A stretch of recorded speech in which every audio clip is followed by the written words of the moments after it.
I'm personally very happy to eat halal meat, and I know that if I eat in certain restaurants, it's pretty likely I am eating halal meat. I'm also happy if I go to a Jewish restaurant, I'm happy to eat shakita slaughtered meat.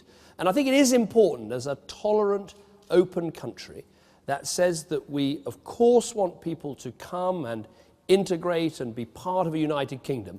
I think it is important to say to religious groups, we respect that some religious groups do have particular rules about how meat should be slaughtered, and they should be able to eat that meat here in the United Kingdom.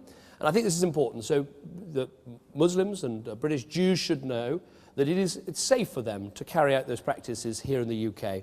And personally, I'm very happy, as I say, to eat those meats. I think, though, what people do want to know is that obviously if you're eating in a Jewish restaurant, you're likely to be eating shakita slaughtered meat that hasn't been pre-stunned before it's been killed. I think people want to know that in other settings, that unless they'd assume they're eating non-halal or non-shakita slaughtered meat. And I think what we need is greater transparency.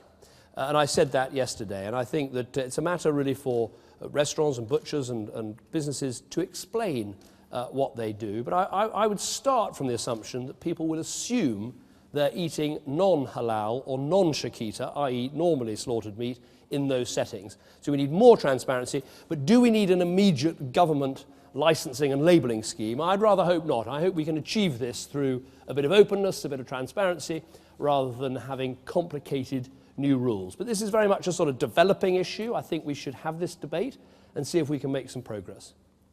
I can tell you, yesterday I went to Nando's, and actually they have a very good policy of if they are serving halal slaughtered chicken, they tell you, but they assume that if it doesn't say, it is normally slaughtered. And I think that's a pretty good approach.